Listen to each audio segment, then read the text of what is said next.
बटोगे तो पिटोगे वगैरे, त्यांना मला असं वाटतं की एक महत्त्वाचा मेसेज आम्हाला सगळ्यांना मिळून द्यायचा आहे की मराठीचा अपमान केलात तर तुम्ही बटा, नाही तर नाही बटा, नाही बटोगे तो भी पिटोगे, मराठीचा अपमान सहन केला जाणार नाही, हा सुस्पष्ट मेसेज हा गेला पाहिजे आणि तो मेसेज देण्याचं काम आम्ही केलेलं आहे. पण एकीकडे युती झालेली आहे ठाकरे गटासोबत आपली, आणि दुसरीकडे अशा पद्धतीनं उत्तर भारतीय विरुद्ध मराठी वाद हा या निमित्तानं दिसून येतोय, तो कितपत अनुकूल नाही, हा काय उत्तर भारतीय विरुद्ध मराठी वाद नाही. काही जे भारतीय जनता पक्षाच्या AI नी जनरेट केलेली माकडं आहेत, त्या माकडांच्या AI जनरेटेड माकडांचे हे प्रताप आहेत. तुम्ही ज्यांचा उल्लेख करताय ते असं म्हणतायत की ईट का जवाब पत्थर से नहीं लोहे से हम देंगे. द्या ना, बघू ना कुठला लोहा कुठला पत्थर. मी तुम्हाला सांगितलं ना, ही जी मंडळी आहेत होल्डिंग आणि पोस्टर लावणारी, ही भारतीय जनता पक्षाची AI जनरेट केलेली माकडं आहेत. पण या निमित्तानं निवडणुकीच्या पार्श्वभूमीवर वातावरण तापवण्याचा प्रयत्न होतोय का? कारण जर लोहेचे जबाब देगे याचा अर्थ नाही, मुळात असं आहे की याचा विषय आला कुठे, जाणीवपूर्वक भारतीय जनता पक्षाला या पद्धतीचं नॅरेटिव्ह तयार करायचं आहे आणि उत्तर भारतीय मतं गोळा करायचे आहेत, त्याच्यासाठी चाललेले हे खेळ आहेत. सोन्याची अंडी खाऊन झाली, आता कोंबडीच कापायला निघाले. आमच्याकडे विकासाचा तर त्यांच्याकडे खुर्चीचा एजेंडा. ही युती मराठी माणसाची नव्हे तर स्वतःचे अस्तित्व टिकवण्यासाठी उपमुख्यमंत्री एकनाथ शिंदे म्हणतात. मला एक सांगा की त्यांनी जी भारतीय जनता पक्षाबरोबर युती केली ती कशासाठी केली? सत्तेसाठीच केली ना, खुर्ची उभवायलाच केली ना. मुख्यमंत्री पद मिळालं नसतं तर युती केली असती का एकनाथ शिंदेनी? दुसऱ्याकडे जेव्हा एक बोट दाखवत आहे तेव्हा 4 बोट त्यांच्याकडे आहेत, हे त्यांनी लक्षात ठेवलं पाहिजे. अदानी फॅमिलीसाठी महानगरपालिका नाही, हे त्यांनी लक्षात ठेवावं. त्यांनी असंही म्हटलंय की आमची डेव्हलपमेंटची युती आहे आणि त्यांची सेटलमेंटची युती आहे. असं कसली डेव्हलपमेंट केली?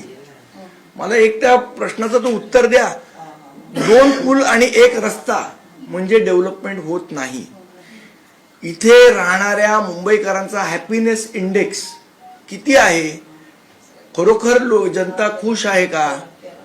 मला असं वाटतं जर जनता खुश असेल तर ती प्रगती असते, तो विकास असतो. इथे जनता कुठे खुश आहे?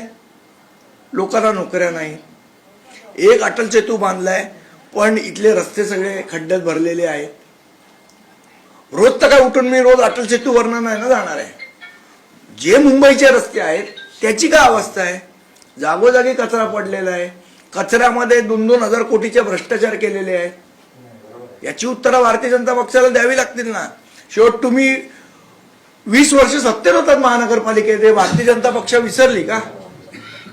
त्यांनी असंही म्हटलंय की गेली 25 वर्ष शिवसेना सत्तेमध्ये होती आणि गेले 25 वर्ष भारतीय जनता पक्ष सत्तेत होती महानगरपालिकेत.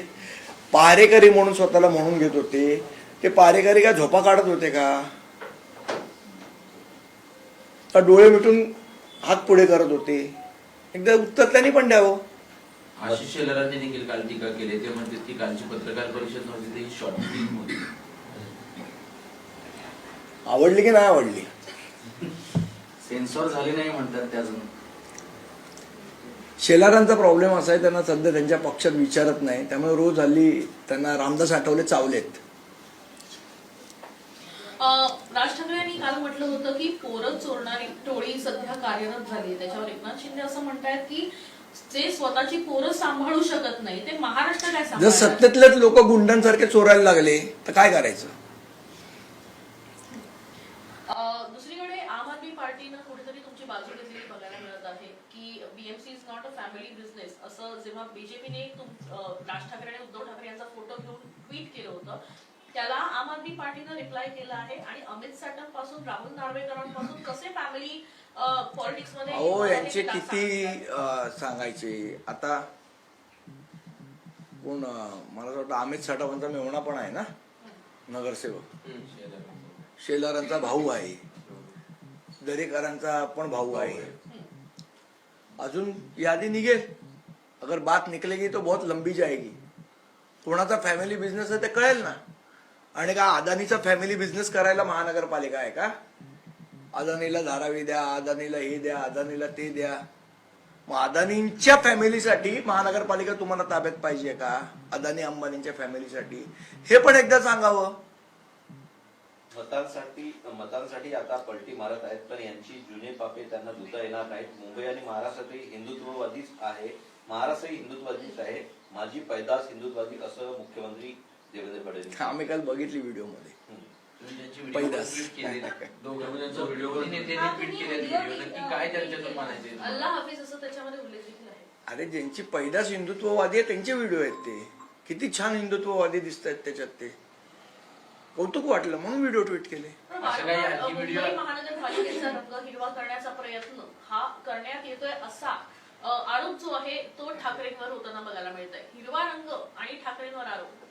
कोण करतंय हिरवा रंग? यांच्या डोक्याचाच हिरवा रंग भरलाय. कुरेशी,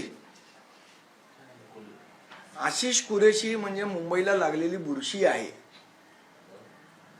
कुरेशींनी आम्हाला शिकवू. आणि मला एक सांगा, जेव्हा राजा अकादमीचा मोर्चा निघालेला हुतात्मा चौकाचे आपल्या आझाद मैदानाच्या इथे, त्यावेळेला ज्या पद्धतीची, त्यावेळेला कुठे होते हो यांचे हिंदुत्ववादी? घरात सगळे शेपट्या घालून बसलेले. कोण आलं बाहेर? फडणवीस साहेब आले का आशिष कुरेशी आले? कोण आलं बाहेर?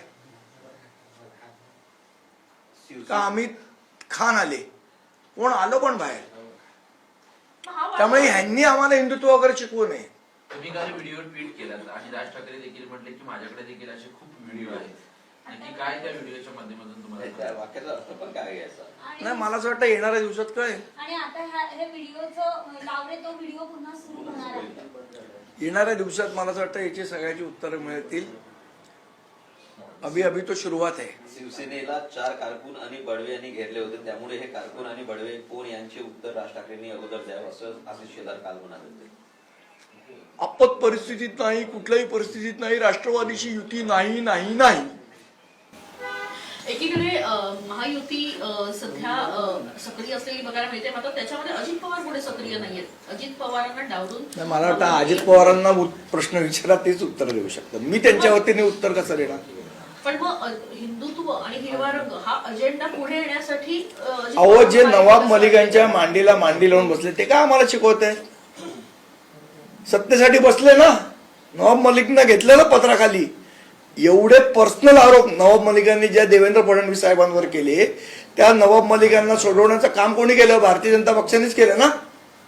बरोबर यांची अजित पवार साहेबांची युती झाली आणि नवाब मलिक सुटले जेलमधनं. लोक काय मूर्ख आहेत का? लोकांना कनेक्शन कळत नाहीत काही? म्हणजे ज्या भुजबळांवर यांनी आरोप केले त्याच भुजबळांना मंत्रिपद मंडळात घेतलं. ज्या ते हसन मुश्रीफ ते हातोडा घेऊन बिचारे किरीट सोमय्या गेले, त्यांचा हातोडा पण लोंबकळला त्याच्यामध्ये. मनसे आणि ठाकरे गटाची युती झाल्यानंतरच छत्रपती संभाजीनगर येथील सुमित कांबेकर जे जिल्हा सुमितचा विषय वेगळा आहे.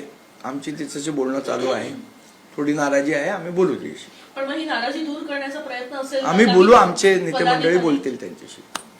जागा वाटपाचा काही पेच नाही, उमेदवारच मिळत नाही ठाकरे बंधूंना, असं देखील सांगण्यात येत आहे. बोलतो योगेश कदम बोलतो. कोण? योगेश कदम. योगेश कदम का बैठकीला हजर होता आमच्या?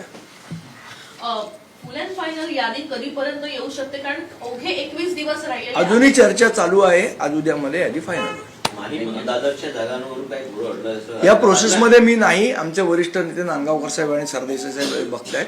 ते तुम्हाला 1-2 दिवसात संपूर्ण. ते तब्येत बरी नाही त्यांची. एबीपी माझा, उघडा डोळे बघा नीट.